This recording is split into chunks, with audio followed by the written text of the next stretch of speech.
Yeah, I'm just going to cover a couple of the big changes that happened with 1.99. Overall, it's very similar. There's just a couple of UI things. So the first thing you'll notice when you open up the end panel is now the menu is set up into tabs. So you can click to find all the different settings like this. In terms of scene tools, the whip it button has been refined a little bit, and then there's a new scene button, which when you hit that, it'll just prompt you for the name. And then again, just like the whip it button, you can set your aspect ratio.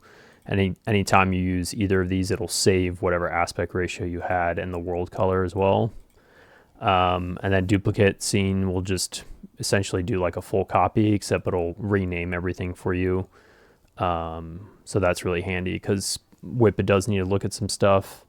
If you start with like an empty scene, it'll go ahead and like create all the collections for you and create a camera. So you're just already set up. Let's see, that's kind of about it there. So then camera tools, I move the constraints over here. So it kind of makes sense. So you can attach things on a per shot basis. Everything else is pretty much the same. This is the same. GP menus is like the actual like grease pencil, all that stuff.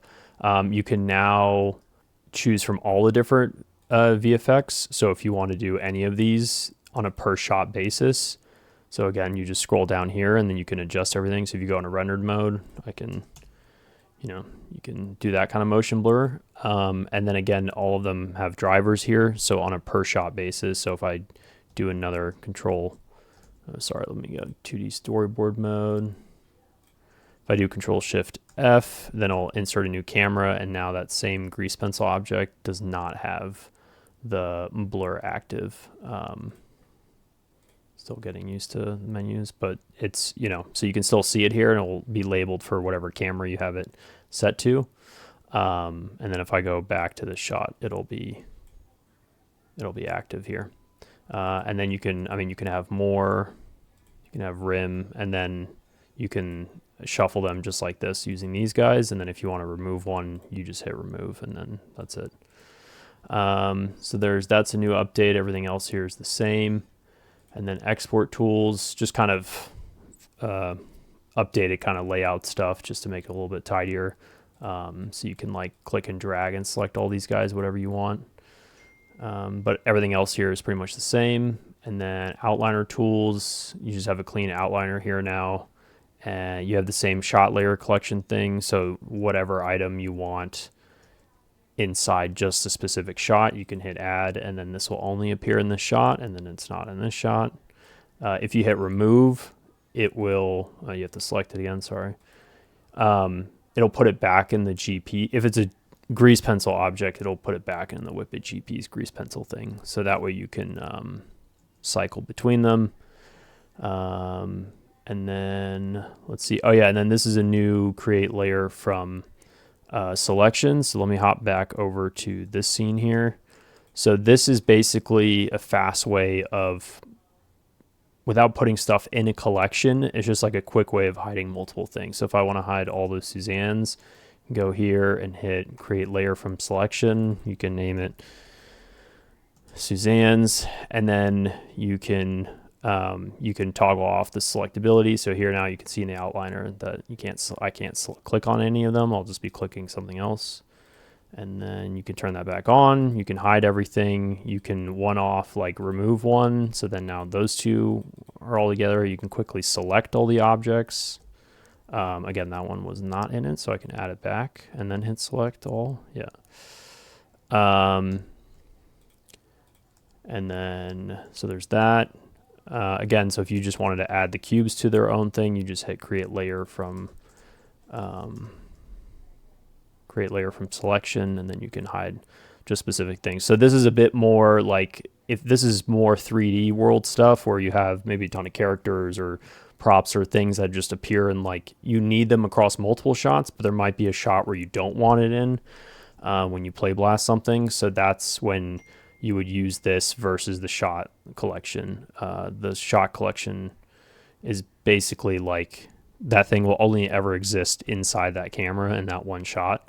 So that's like one-offs. And then again, you can just delete the layer if you want to do that.